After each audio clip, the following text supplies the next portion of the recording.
முன்கூட்டியே திறப்பது தொடர்பான ஆலோசனை கூட்டத்தை நாளை முதலமைச்சர் எடப்பாடி பழனிசாமி தலைமையில் நடத்த உள்ளார். மேட்டூர் அணையை பாசனத்திற்காக திறந்துவிடும்படி விவசாயிகள் ஏற்கனவே கூறியிருந்தார்கள். எனவே மேட்டூர் அணையை முன்கூட்டியே திறப்பதற்கான அந்த ஆலோசனை கூட்டத்தை நடத்த இருக்கிறார். நாளைய தினம் முக்கிய அதிகாரிகள் அமைச்சர்களுடன் இந்த ஆலோசனை கூட்டத்தை தொடங்க இருக்கிறார். எனவே மேட்டூர் அணை முன்கூட்டியே திறப்பதற்கான வாய்ப்புகள் என்பது அதிக அளவில் இருப்பதாகவே தெரிகிறது. குறிப்பாக பாசனத்திற்காக மேட்டூர் அணையை முன்கூட்டியே திறப்பதற்கான அந்த உத்தரவுகள் நாளைய தினம் ஆலோசனை கூட்டத்திற்கு பிறகு பிறப்பிக்கப்படலாம் என எதிர்பார்க்கப்படுகிறது.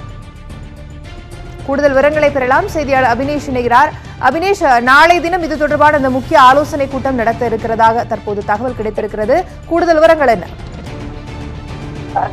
நாளைக்கு மேட்டூர் அணையை திறப்பது தொடர்பாக முதலமைச்சர் தலைமை செயலகத்தில் ஆலோசனை நடத்த இருக்கிறார்.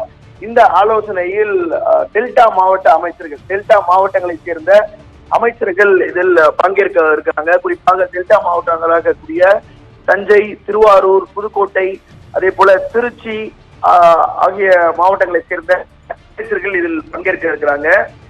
இந்த குறுவை சாகுபடிக்காக ஜூன் 12ஆம் தேதி மேட்டூர் அணையை திறக்க வேண்டும் என காவிரி விவசாய சங்கம் ஏற்கனவே கோரிக்கை வைத்திருந்தாங்க.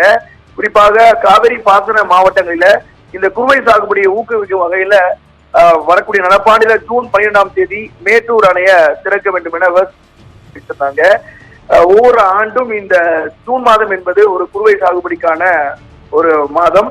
எனவே அந்த வகையில தேவைக்கேற்ப தண்ணீரை, அதாவது இந்த வேளாண் இந்த டெல்டா மாவட்டங்களை பொறுத்த வரையில ஒரு பிரதானமாக அவர்களுக்கு வேண்டியிருப்பது, நம்பியிருப்பது இந்த காவிரி நீரை நம்பிதான். எனவே இந்த வேளாண் விளைபொருட்களின் பிரதானமாக அரிசியே ஒரு முதன்மையா இருக்கு. அதுல குறிப்பாக தமிழ்நாட்டுல 68% அரிசி தேவையை காவிரி பாசனம் தான் முழுமையா பூர்த்தி செய்யுது. எனவே தேவைக்கேற்ப தண்ணீரை வழங்க வரக்கூடிய இந்த காவிரி ஆறு இந்த பருவமழை காவிரி பாசன பகுதியை முப்போகமும் விளைவிக்கக்கூடிய ஒரு பசுமையாக இருக்கக்கூடிய இந்த டெல்டா மாவட்டங்கள்ல அணையை திறப்பது எப்போது திறக்கலாம் என்பது குறித்து முதலமைச்சர் நாளைய தினம் ஆலோசனை நடத்துகிறார். அதற்கு பிறகு இந்த அணையை திறப்பது என்பது குறித்து முதலமைச்சர் அந்த ஆலோசனை கூட்டத்துக்கு பிறகு அதிகாரப்பூர்வமான ஒரு அறிவிப்பை விரைவில் வெளியிடுவதற்கான அனைத்து நடவடிக்கையும் எடுக்கிறாங்க. எனவே இதன் மூலமாக இந்த குறுவை சாகுபடிக்கு ஒரு மிகப்பெரிய ஒரு வரப்பிரசாதமா இருக்கும் அப்படின்னு விவசாயி நம்புறாங்க.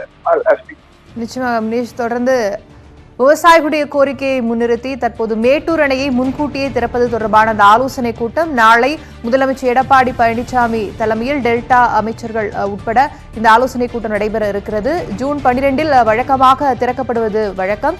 ஆனால் முன்கூட்டியே திறப்பதற்கு விவசாயியுடைய கோரிக்கையை முன்வைத்து முன்கூட்டியே திறப்பதற்கான ஆலோசனை கூட்டம் நடைபெற இருக்கிறது. விவரங்களை செய்தியாளர் அபினேஷ் தர கேட்டோம்.